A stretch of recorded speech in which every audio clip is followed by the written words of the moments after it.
കുറെ നാളുകളായിട്ട് പലരും പറയുന്നതാണ് പോലീസിന്റെ അകത്ത് ഭീകരവാദികളുണ്ട്, പച്ച വിളിച്ചും അവർ ഒരുമിച്ച് കൂടുന്നുണ്ട്, ഒരുമിച്ച് ചർച്ച ചെയ്യുന്നുണ്ട്. ഏതെങ്കിലും അറസ്റ്റ് ചെയ്യപ്പെടേണ്ട കാര്യങ്ങൾ അവരെ ബാധിക്കുന്നതാണെങ്കിൽ അവരെ നേരെ അറിയിക്കേണ്ടവരെ അറിയിക്കുന്നുണ്ട്, അവർക്ക് രക്ഷപ്പെടാനുള്ള വഴിയൊരുക്കുന്നുണ്ട്, ഇതെല്ലാം ചെയ്യുന്നുണ്ട്. ഏതായാലും രാജ്യവിരുദ്ധത എല്ലാ രംഗത്തും നടപ്പിലാക്കുന്നു, പോലീസ് വിഭാഗത്തിലടക്കം എന്നുള്ളതിൻ്റെ തെളിവുകളായിട്ട് വേണം ഇതിനെല്ലാം കാണാൻ. ഹിന്ദുവിന് രക്ഷയില്ലാത്തൊരവസ്ഥ, അതിൽ രാഷ്ട്രീയമുണ്ടോ? രാമൻകുട്ടി ഏത് രാഷ്ട്രീയക്കാരൻ ഇപ്പോൾ നമുക്ക് അറിഞ്ഞൂടാ, പോലീസുകാരനാണ്. ഏതായാലും ശരി, അയാൾ ഹിന്ദു ആയതുകൊണ്ടാണ് ഇത് അനുഭവിക്കേണ്ടി വന്നത്, അത് ഉറപ്പാണ്.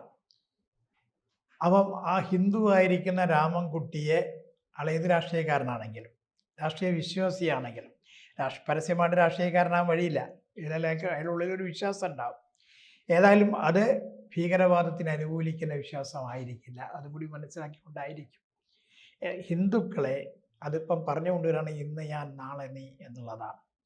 ഇന്നൊരു രാമൻകുട്ടി, നാളെ അപ്പുറത്ത് വേറെ പല പേരിലുള്ള നിരവധി ആൾക്കാരെ, അല്ലെ കമ്മ്യൂണിസ്റ്റുകാരനാകും, കോൺഗ്രസ്സുകാരനാകും, BJP-കാരനാണ്, SP-കാരനാകും, ഏത് P-കാരനാണെങ്കിലും ശരി, അവർക്കെല്ലാം ഇത് സംഭവിക്കാൻ പോകുക എന്നുള്ളത് കൂടിയിട്ടാണ് വിരൽ ചൂണ്ടുന്നതിലേക്ക്.